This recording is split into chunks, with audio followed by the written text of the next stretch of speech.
Hey guys. All right, round two. Best available players the Bengals could get. Now, they're looking for cornerback. They took Dax Hill, secondary in the first round, could play safety and slot corner. I still think they're looking cornerback, but with the limited amount of defensive linemen in this draft, there's still a lot of good cornerbacks. I believe they would go defensive line. Now let's go through the top ones here. I don't know if these guys are going to be there when they pick next, because let's be honest, they aren't picking until, let me bring it up here, 63rd. So if some of these guys drop, I'll be shocked. But some of these guys were already slotted as number one first round pick. So first off the board, if he's there, I'm taking him, is Logan Hall, Houston. Now, according to all Bengals here, he may go off the board to the Buccaneers at 33. But still, if he's available and is on the Bengals board, he has a versatility the Bengals love and could be an instant contributor in Lou Anarumo's defense in multiple defensive spots. If he's going to be there, I highly doubt it. But the way this draft is going, I don't know. If there's another run on wide receivers like there was in the first round, these guys could drop. Another one that was also slotted could be a first round pick is Travis Jones, the tackle out of Uconn. Now, Uconn, they don't usually produce first round or NFL talent, but he was, projected as a first round guy. Let's see here. This is what all Bengals says. It would be shocking if Jones falls all the way to 63, but the Bengals will love to see it. He's getting plenty of first round buzz prior to the draft. Jones is an absolute beast at 6'4", 325. All right, now we're getting down to guys who good shot. I think they could be there. Perion Winfrey, D-line, Oklahoma. Again, according to all Bengals here. Winfrey met with the Bengals during the pre-draft process. He would instantly fill the void in the middle of the defensive line with Larry Ogunjobi no longer on the roster. And that's the position I think we need to fill. It is right now a more pressing need is to back up BJ Hill. I'm not looking for a starter. We already got starter. BJ Hill is the starting three tech. We need somebody to back him up to take snaps. That's what I'm looking at for here. All right, another guy I got here. Devon Lead, D-tackle, Texas A&M. Lead could be, now they're saying here at all Bengals, this could be a realistic target, either round 2 or 3, depending on how quickly top guys come off the board. He could certainly give the Bengals interior pass rush a boost year 1. Now, another one for my Kentucky fans out there, and he's gotten some run. He was never, I never saw him slotted as a first round pick, but Josh Paschal, D-line Kentucky. Paschal has the ability to play inside or on the edge, which I know Lou likes that versatility. So he'll like that. You can play him inside, you can play him on the edge. That's good. He certainly will be in play at 95 and could be in the mix at the end of round 2. So we'll see. Now, that's the DN guys. Now, if they go corner, which they could, I'm kind of thinking that they won't because Dax was there and Dax is so versatile. But they do have to get a corner. Now, according to all Bengals here, they got Mccreary, Roger Mccurry, Auburn cornerback, is projected to be an early day 2 pick. That's why I don't think he's going to be there. But if there's a chance he could fall to 63, he has the ability, he has elite ball skills and would form a great 1-2 punch with Hill on the back end if they could land him at 63. If they could land him at 60, put this way, if McCreary's there at 63, they're taking him. They will be taking him over any interior lineman. I guarantee you that. Another one, Gordon. We've talked about this on my show. I think Dale from Bengals and Brews likes Gordon.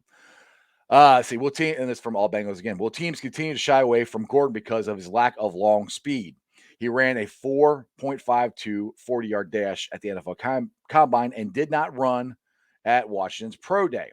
That's an indicator that he was happy with his time he ran in Indianapolis.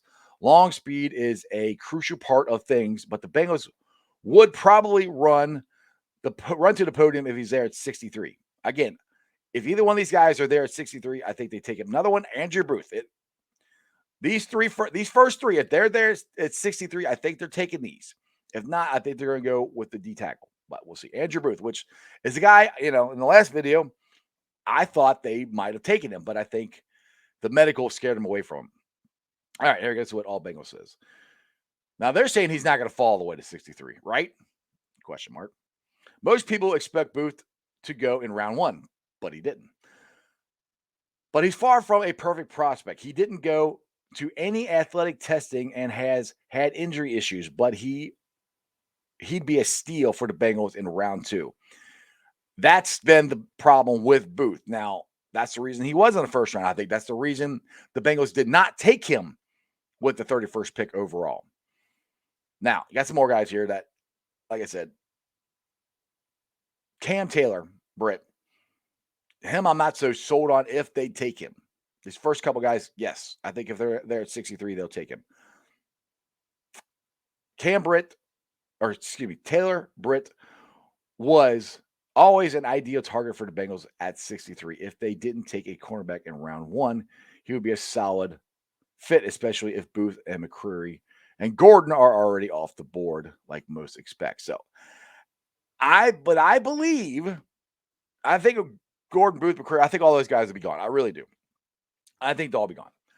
I believe that they will take a defensive tackle because, especially if it's a 3-tech guy, because like I said, our bigger need, it isn't, we don't have a lot of needs on this team, but that is a need. We need to have somebody back up BJ Hill and take Larry O's spots. Snaps. Now, I would love to sign Larry Ogunjobi, but according to some people I know that know more than I do, Larry O's foot is pretty messed up, and he might not be ready for the season. This from some of the stuff that I've heard. That's why the Bears jumped out. I'd still be willing to sign him and bring him back for whenever he's ready. And, do it. Unfortunately for him, he have to do a 1-year prove-it deal again, and I feel terrible for him because he had a great year, and he got injured in our first playoff game, and it's awful, but that's football. So I would be all over taking Larry O back for a 1-year deal, prove-it deal for whenever he's ready to go. But I still believe, as of right now, round 2, the Bengals will take a defensive lineman 3-tech guy, unless Booth, Mccurry, or Gordon are there, which I highly doubt, or the Bengals trade up, which, again, I highly doubt. They could trade back. Now, I don't know. If they didn't trade back last night, because there was part of me thinking they might trade back, because I wasn't a big Hill guy, like I said on the previous video. But the more I've done research on him and the more I've looked, I like that pick a lot because of the versatility. So it's going to depend on how the board falls. But if one of the top 3 cornerbacks that's still on the board is there at 63, they're not trading back. They're going to take one of those guys. And this might be a draft that the Bengals just don't trade back, which I kind of want to trade back because I want to get extra picks. I really want to get the punt god Matt Araiza in like the 5th or 6th round. I don't know if that's going to happen. Like I said, that's another one of my man crushes. But we will see what happens. It's going to be a lot of fun today. I hope you guys enjoyed the videos. Where are you guys at? Leave a comment below. What do you think they're going to do in the second round here?